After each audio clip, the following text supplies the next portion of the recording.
Hey guys, Lotsgon here today, and welcome back to Let's Talk Planet Coaster. So, everyone, if you are watching this, I don't know if you've seen the latest stream, the first stream that went out at 3 PM GMT from PAX. But if you didn't, I am now going to talk you through it. So, there was a lot of good things coming out of this first stream, and stuff that I didn't actually expect. We're going to start off with the new generic scenery, and the new scenery pieces that were announced straight away off the bat, and are going to be included in the new 1.2 update coming in mid-April.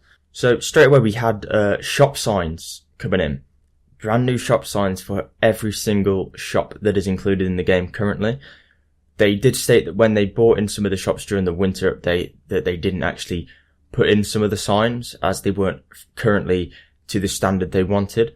But now I think there's over 70 new pieces, including an expanded sci-fi set area, modular hot dogs. You can have modular hot dogs like the burgers that we currently have. There's large signs and large food, so items such as the donut, drinks cans, ice creams. We have shop signs in all different shapes, sizes and varieties for every single shop brand now. And also included with that was a sneak preview of road signs that Sam Denny, spoiler Sam, actually showed during the live stream on his little bit of paper. I'm not sure if we clocked that. I'm going to try and get a screenshot and see if you can see that at some point. Next thing that is scenery, but maybe isn't scenery, one of the most amazing things that probably come out of this, fences. That's right, we do now have fences in the game come mid-April for the 1.2 update.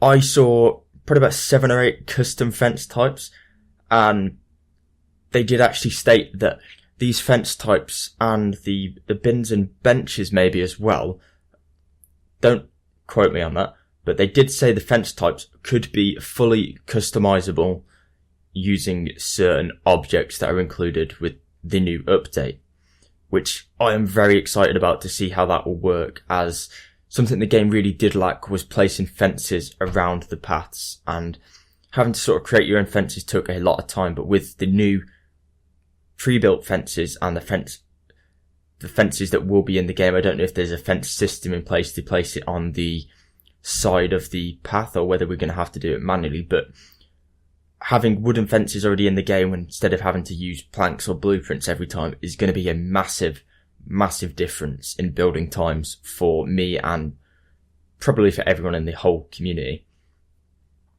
They did state actually that the live streams that are being held today, when this video goes out, will actually not cover everything that is going to be in the 1.2 update coming out in April, which is fantastic. That means that all the stuff we are seeing today, all the spoilers we are seeing, they're not actually going to be everything that's coming to the game. There's going to be a lot more.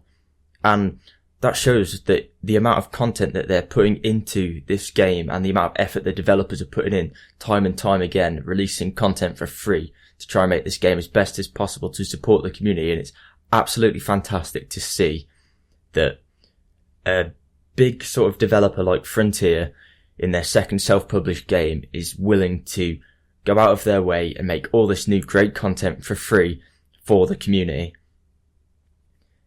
Moving on, we did actually have the new ride blueprints they were talking about. So, as you may know, some people don't like to play the game very much in a building aspect. They like to stick more to management, and maybe they don't like to build as much.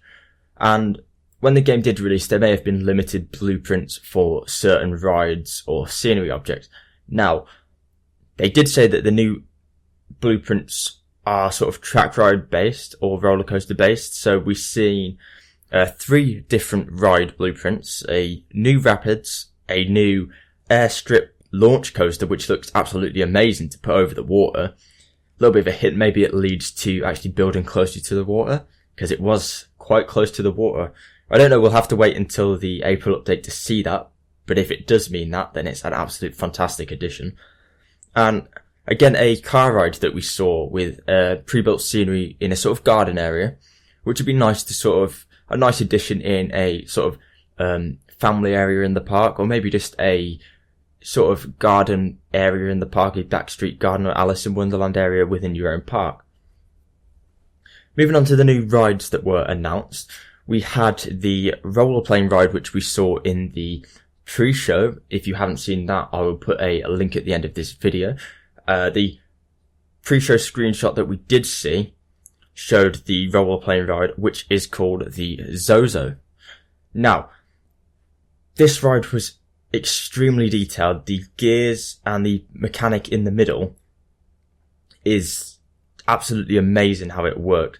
The ride spins horizontally and vertically in a sort of, not 360, but 180, sort of 90 degree, 180, I think it's 90 degree, going on to a sort of flat back. I'll show you the screenshots anyway, but seeing that, I mean, that's a fantastic new ride that is different to the ones we currently have, and it is a classic staple of theme parks.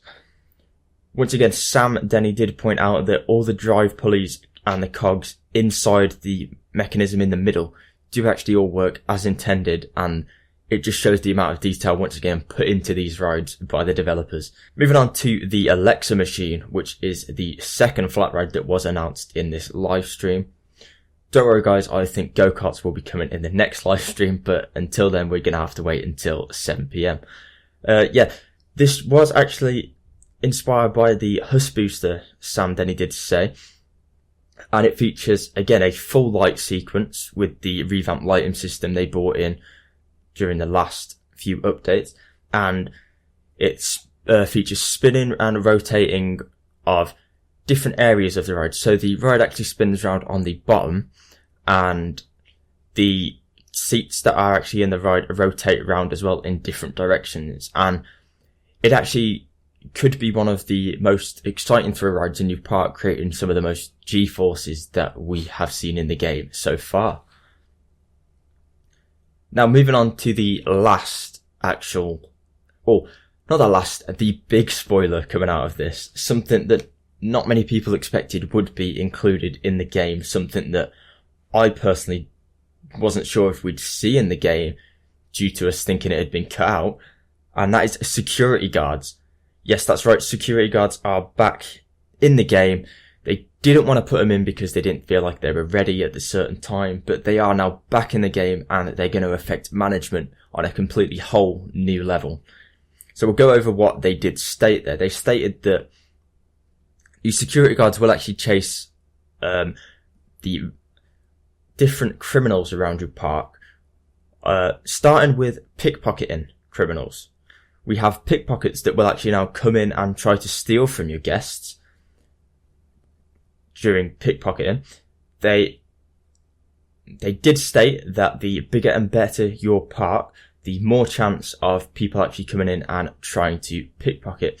They also stated that if you don't put enough security down and these pickpockets do escape, they will tell their friends and more pickpockets will then come back to your park, and you'll have to again bump up your security even higher to try and stop that from sort of escalating too quickly. Another thing was the inclusion of security cameras that they did mention.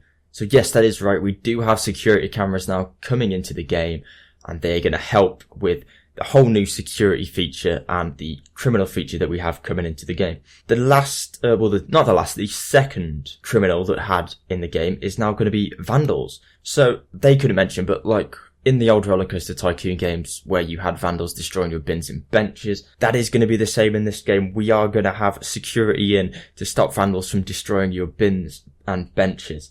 When they are angry, guests will break these bins and benches, as stated in the live stream. They also stated that there will be visible broken states for the bins and benches, which means that you will now have to go around and replace them and manage your park efficiently by replacing these to make sure your guests are not unhappy and start breaking down more bins and benches throughout your park. The last thing was the security guards do actually follow the same staffing system as we currently have in the game. So that includes actually increasing their wages, training them up, making sure their workload and rosters are set correctly and they don't have too much to do or too large of an area to actually cover. And it also includes training them up and making sure they stay happy all the time. So guys, I am going to leave this part here for now. This has been part 1 of the post show. after the second live stream at 7 PM GMT, I will come back for an overview of the second live stream. But until then, thank you for watching.